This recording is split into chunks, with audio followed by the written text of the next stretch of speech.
Share screen.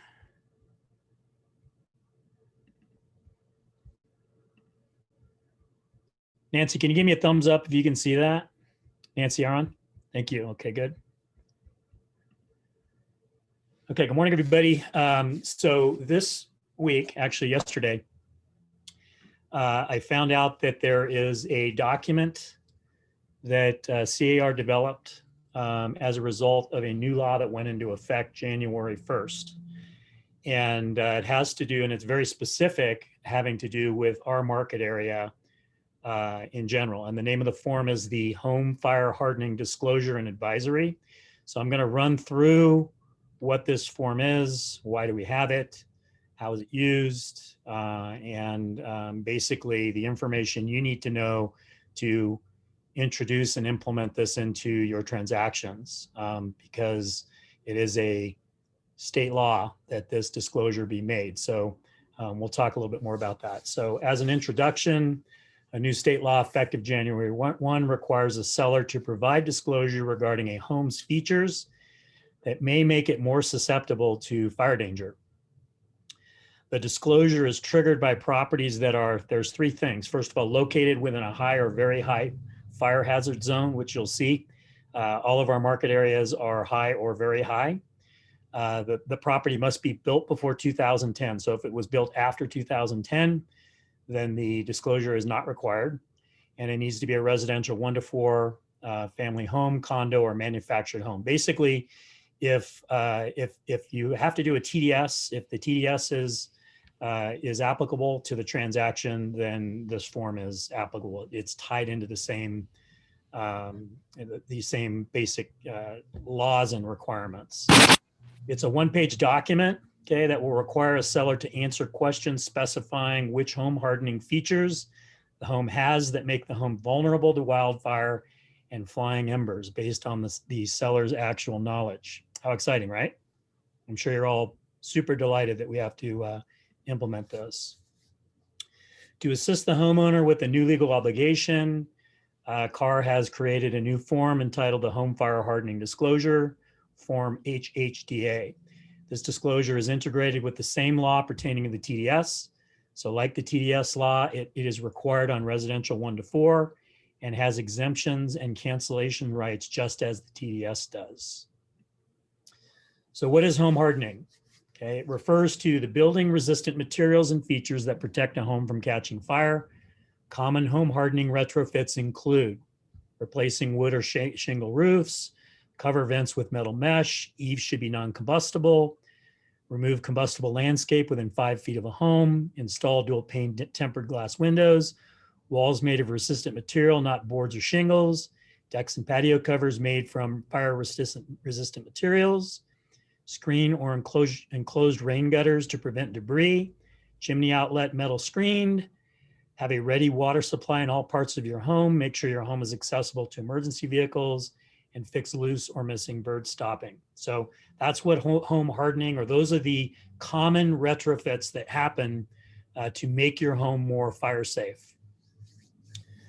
So when is the home hardening disclosure required? It's required now. Okay, it's required on all transactions. And I've got to call into Gov. I spoke with him yesterday to clarify the information regarding this document and the requirement. And the one thing I didn't ask him is regarding pending escrows, because I see that there's a potential problem with providing this to, let's say, a transaction that's going to close Friday. And I posed the question to him that, look, if we're providing this to a transaction, let's say it's today that the transaction's closing, are we required to provide this document? And my reading of the document, my understanding of the document, the answer is yes. Anything that has closed, anything that closes after January 1 per the state law, it is required. So that's problematic.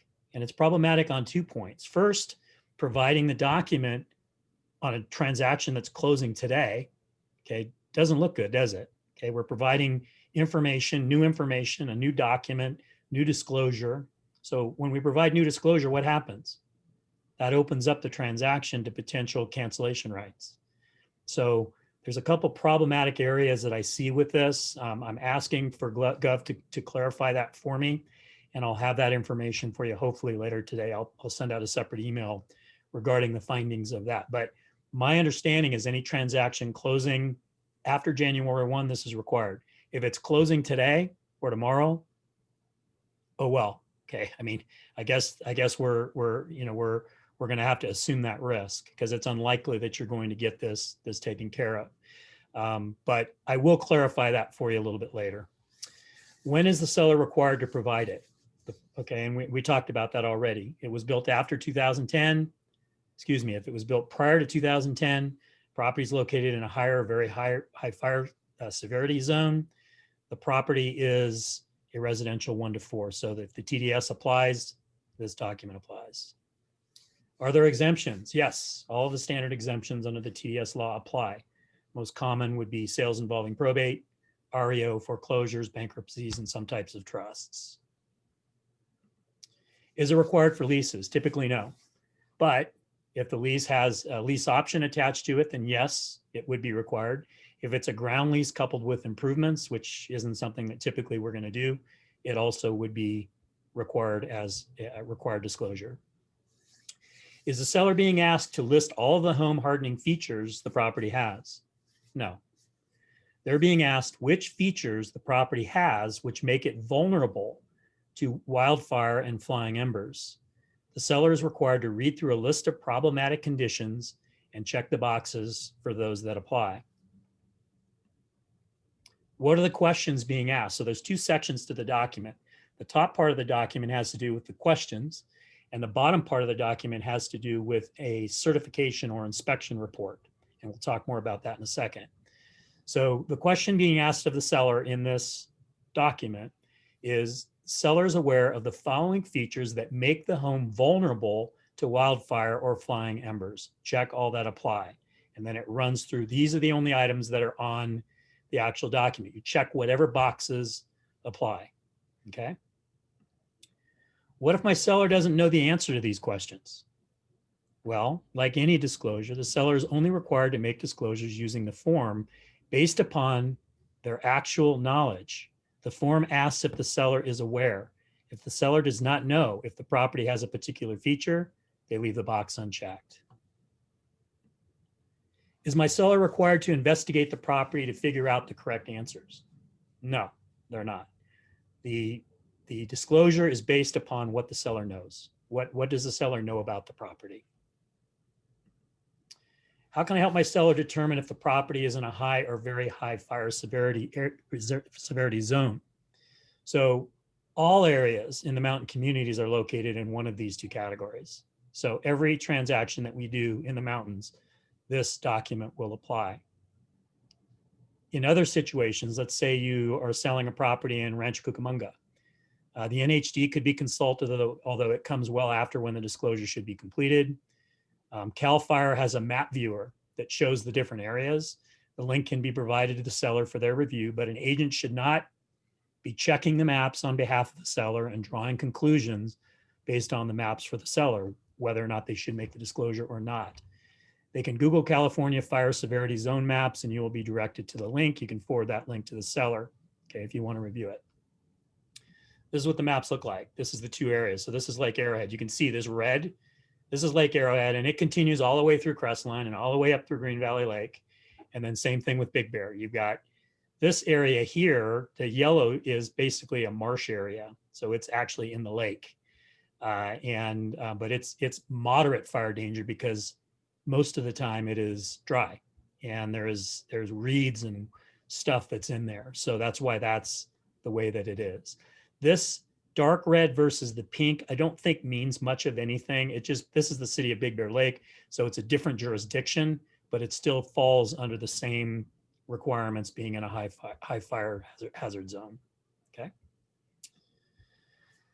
When must the disclosure be delivered? No later than 7 days from acceptance, just like any of the other CAR disclosures. The CAR RPA requires the seller to deliver disclosures within 7 days.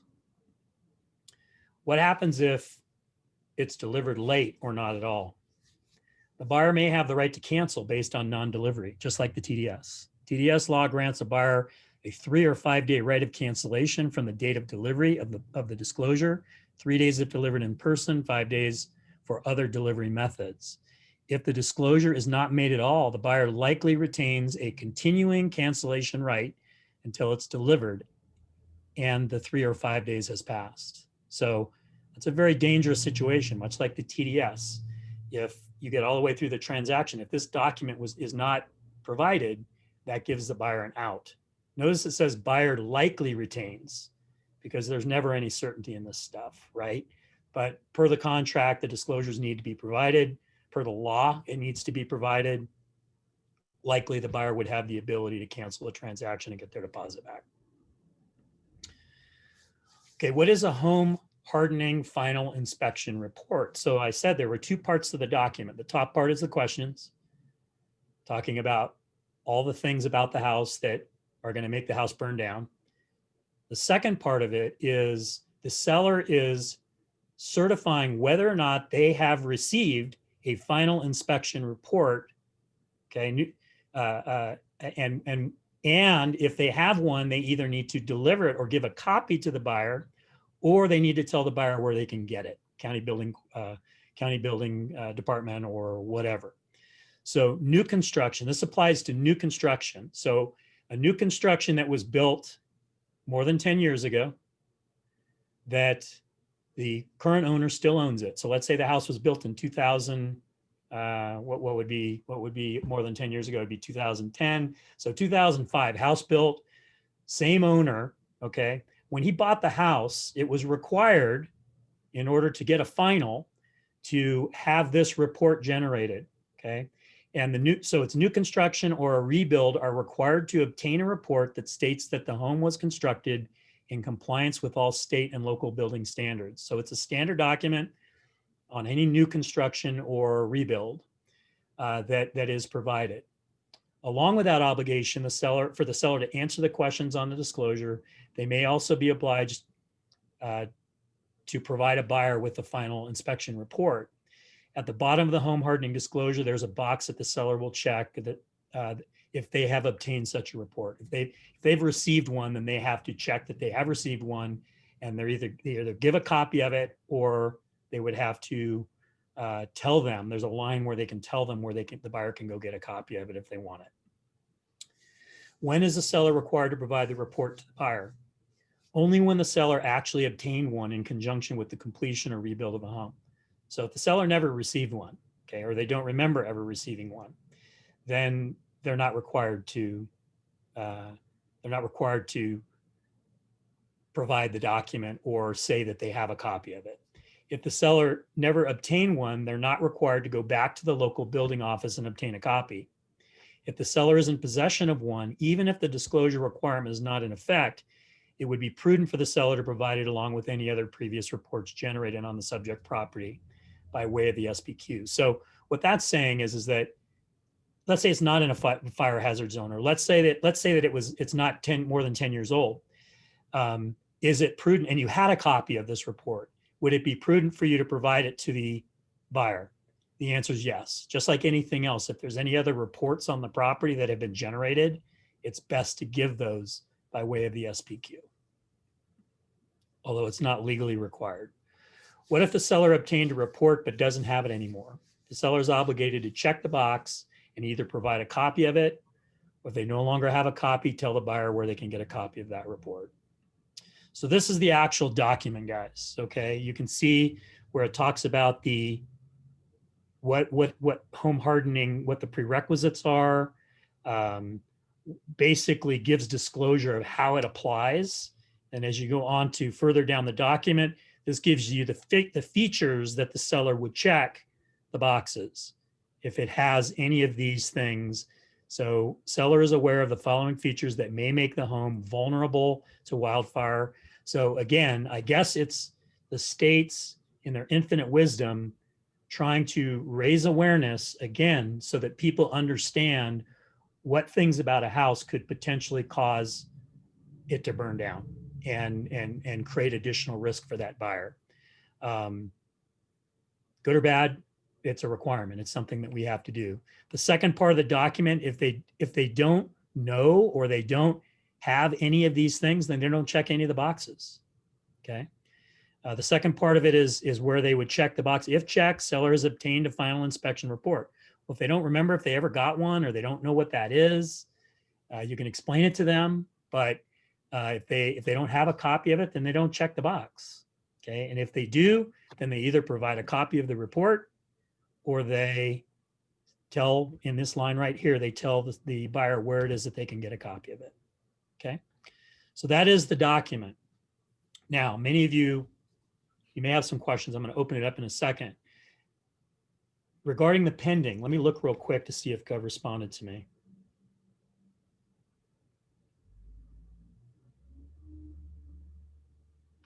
Let's see. Sorry, guys. No, he hasn't responded to me yet. So let me go ahead and open it up. Stop share.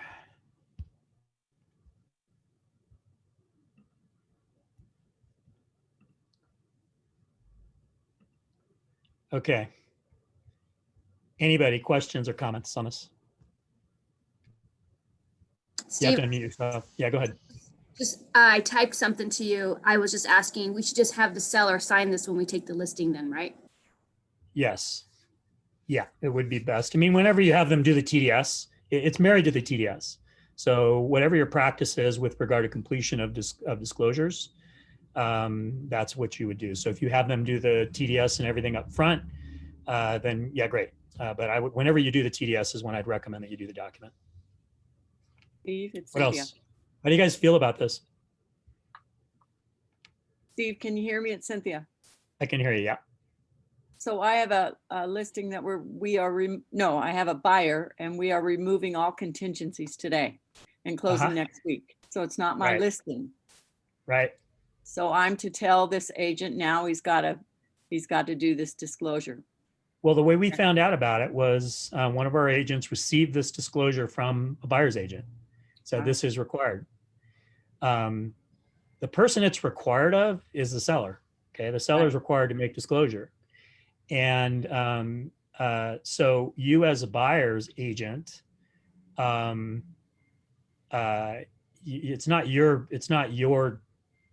not required to do anything. Okay. I guess, well, I shouldn't say that because you are required to enforce the TDS and get the seller to provide the TDS. I would probably make a phone call to the other agent and say, look, not sure if you're aware of this. By the way, here's a link to the video that describes the document. Might be helpful to you because I'm gonna put this out on YouTube to where you can share it and everybody else can see it. I would place a phone call to him and say, hey, as of January 1, this is a required document. You may not be aware of it. You know, can you please provide me with a copy of it so I can provide it to my buyer? So then she has 3 to 5 days then. Correct. She could cancel the deal at this point. She could do that. She could also, if you read the document, those of you that have read the document, I mean, C.A.R does their job to protect us. But I think some of the language and the way that the approach that they put it together personally, you know, talking about things that increase fire danger. I know they thought through it, and I'm not being critical of it, but as I read it, we're going to have some people that's going to freak out. Right. There are going to be some people that are going to read that and go, oh my God, I didn't realize that. And I guess it's serving its purpose, right? It's drawing the attention to those things that they should know or they should be aware of. Yes. Because we do live in a fire danger area. No ifs, ands, or buts. And I don't think anybody is surprised by that when they're coming to Lake Arrowhead to buy a home, okay, or Big Bear. Thank you. What else? What other comments? I've got Anybody a have question, something? Steve. Yes. Go ahead. You said this will be tied to the TDS. It will be a standalone document. Is that correct? It is a standalone document, but it's part of basically what the state legislature did, is my understanding, is they amended, and it's part of the same section that the TDS law is implemented. It's in addition. And eventually I would imagine that C.A.R. would come up with a combined document, more than likely, because they are tied together. But for for the immediate future, we are going to have two separate documents. Yes, it is a separate document, but all the same rules and everything apply in the transfer disclosure statement. The transfer disclosure was the only, well, actually, I shouldn't say that. NHD, the natural hazard disclosure, is also statutory. TDS is statutory, okay? And the SBQ has been made required as a part of the TDS, excuse me, as the purchase agreement. But basically the TDS was the one that is required by law. Okay, the rest of the documents aren't necessarily required by law. TDS is required by law. This disclosure is required by law. It's very similar to the NHD, okay, requirement that it could be given in different forms.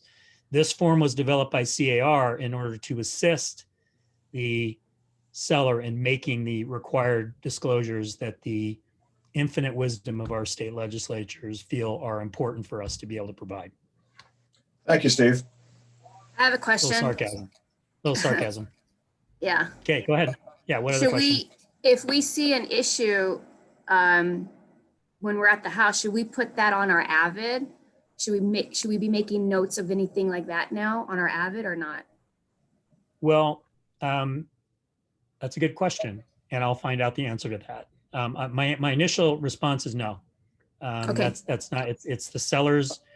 The seller is required to make the disclosures. We don't amend the seller's TDS. They make disclosures on the TDS.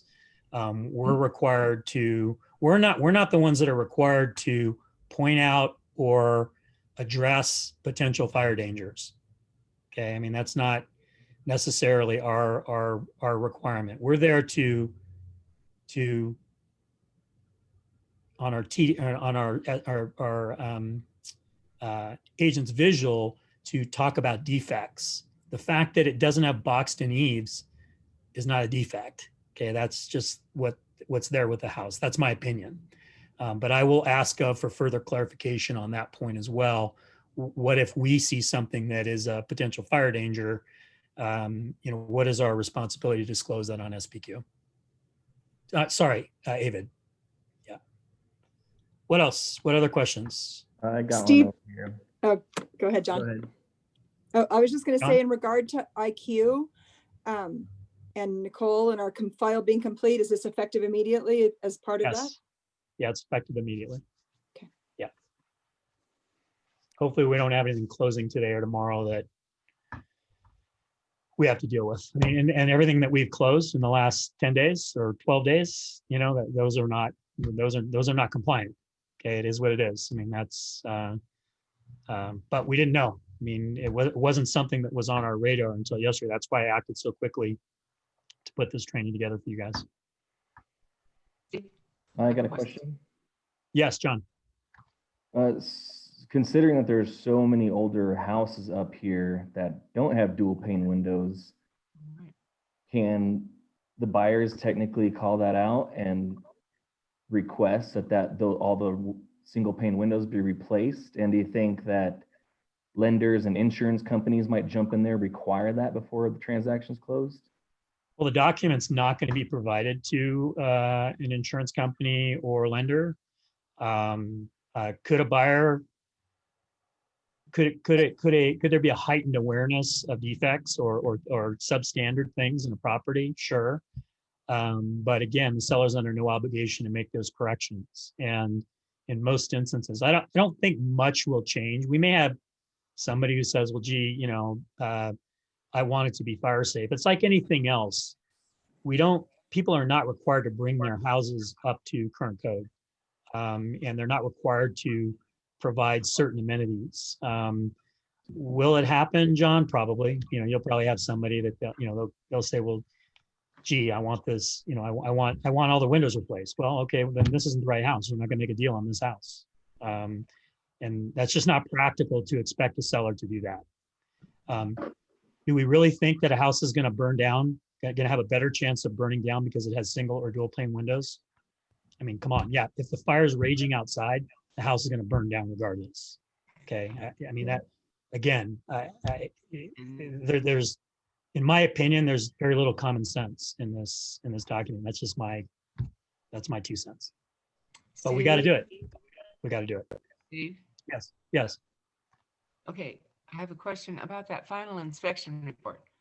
So it's from 2010 forward Correct. that the seller has to obtain from the No, county? older than 2010, anything that's 10 years or Yeah. older.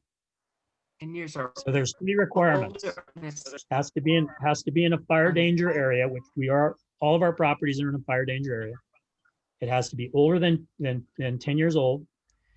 And it needs to be a residential 1 to 4. It needs to basically, if the TDS applies, then the document or the disclosure needs to be made.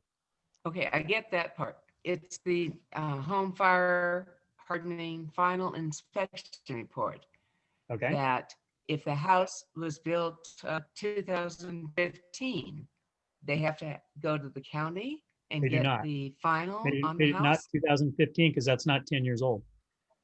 So it would have to be before 2010, if the house was built before 2010 and the owner received that compliance report, okay, which is part of the final process. So again, it's going to be a fairly narrow window, but just know that if the house is older than 10 years old, and it's that is the same owner that bought it when it was a brand new construction home, then that bottom requirement may apply to them. Okay, Make sense? yeah.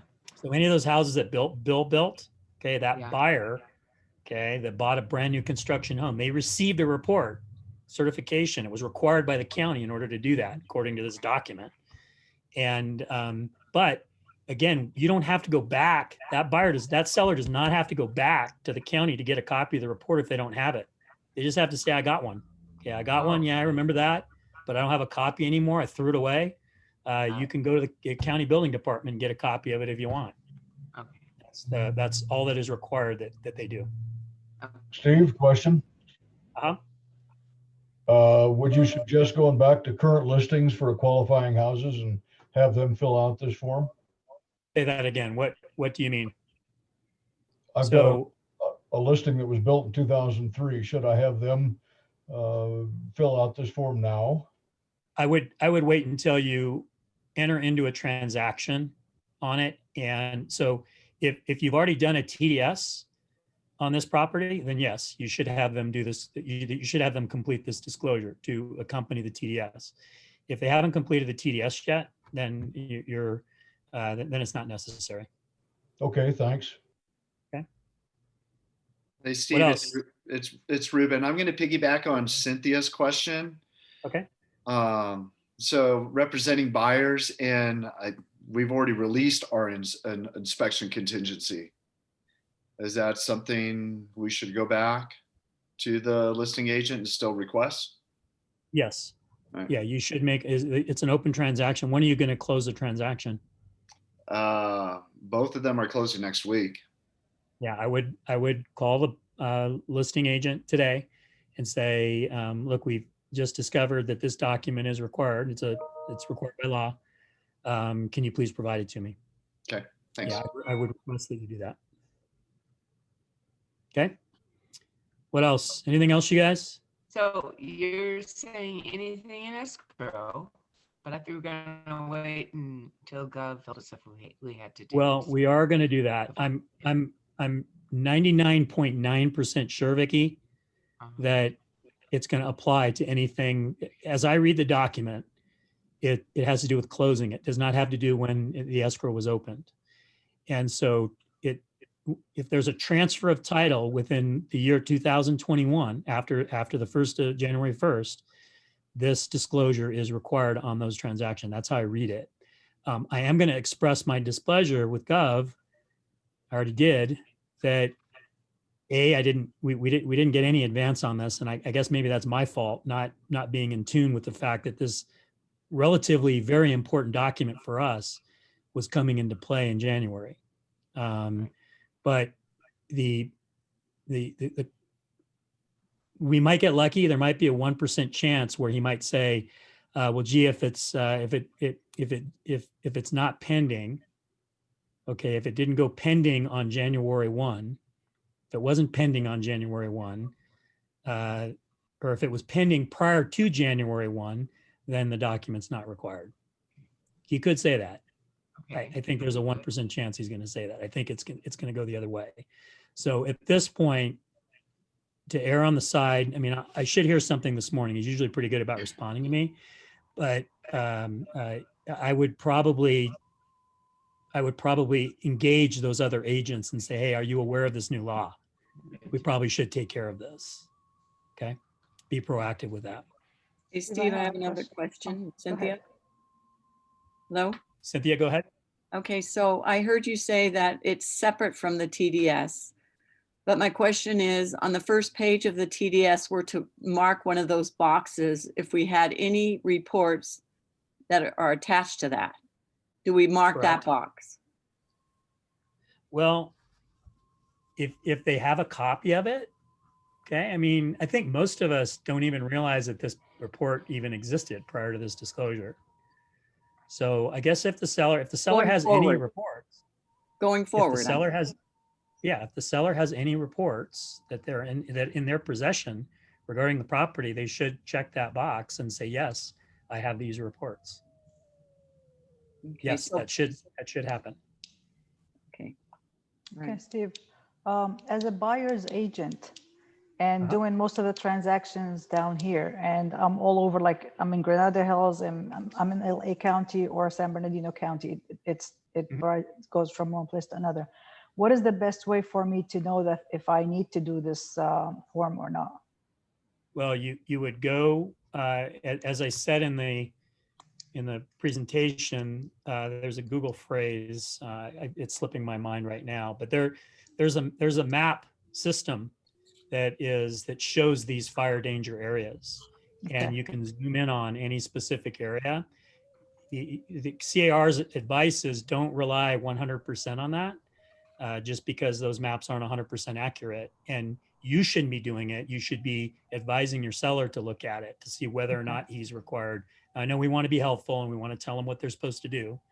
But again, if you tell him he doesn't have to make the disclosure and he should have, then that's on you. And that creates a problem for us. So I just would be careful about that. But I showed, if you want to go back, you can review it, and I'll send you a separate email with the final from Gov on the two information and a link to that particular Okay. site. And it's very simple. You just blow it up and it shows you exactly where those fire danger areas are. And you'd be surprised what areas in Southern California have fire danger. A lot of Okay. them. Yeah. Okay. Thank So you. it is kind of a big deal. What else, guys? Steve, Candace Candace? here. Yes. Go ahead. just to confirm, I had two closings on a 4th. Do I need to go back Nope. and have a There's seller nothing we can sign do. or? Past disclosure doesn't do us any good. So no, there's nothing we can do about that. Okay, thank you. What Steve, else? Fred? question. What if you're representing the buyer, the seller provides the document to us, and the information on there is incorrect?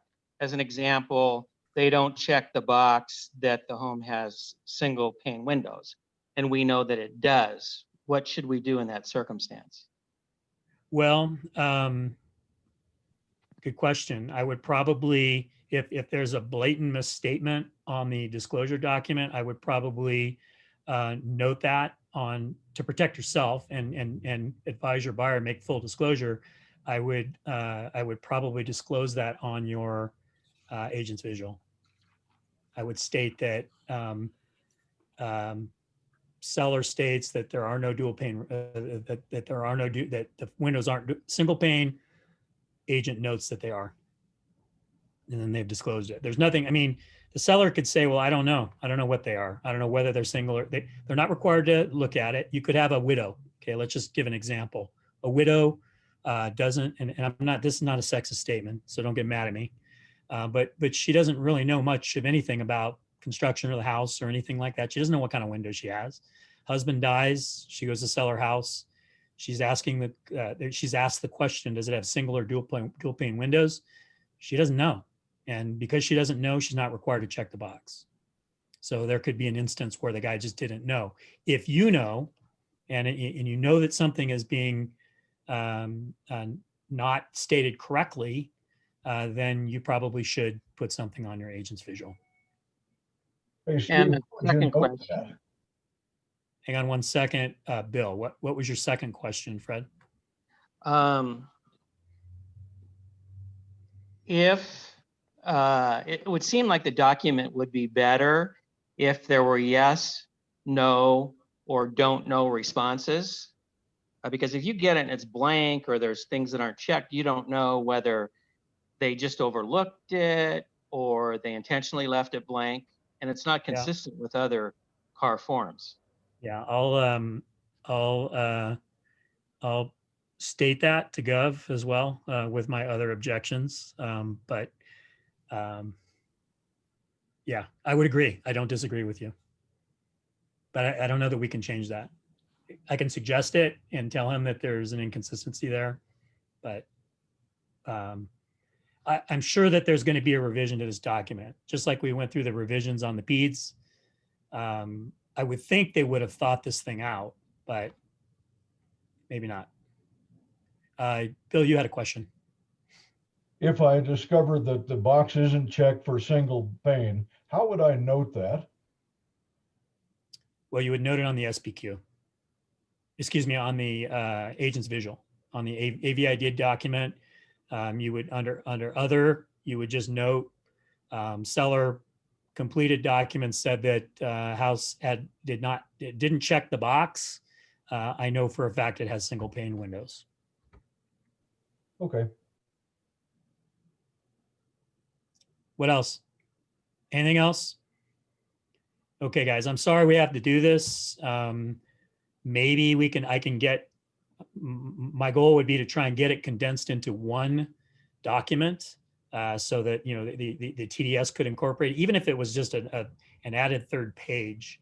I think that would be better than having this separate statutory required document that we have, but we'll see. It's all new. I just found out about it yesterday afternoon, and I've been trying to react to it as I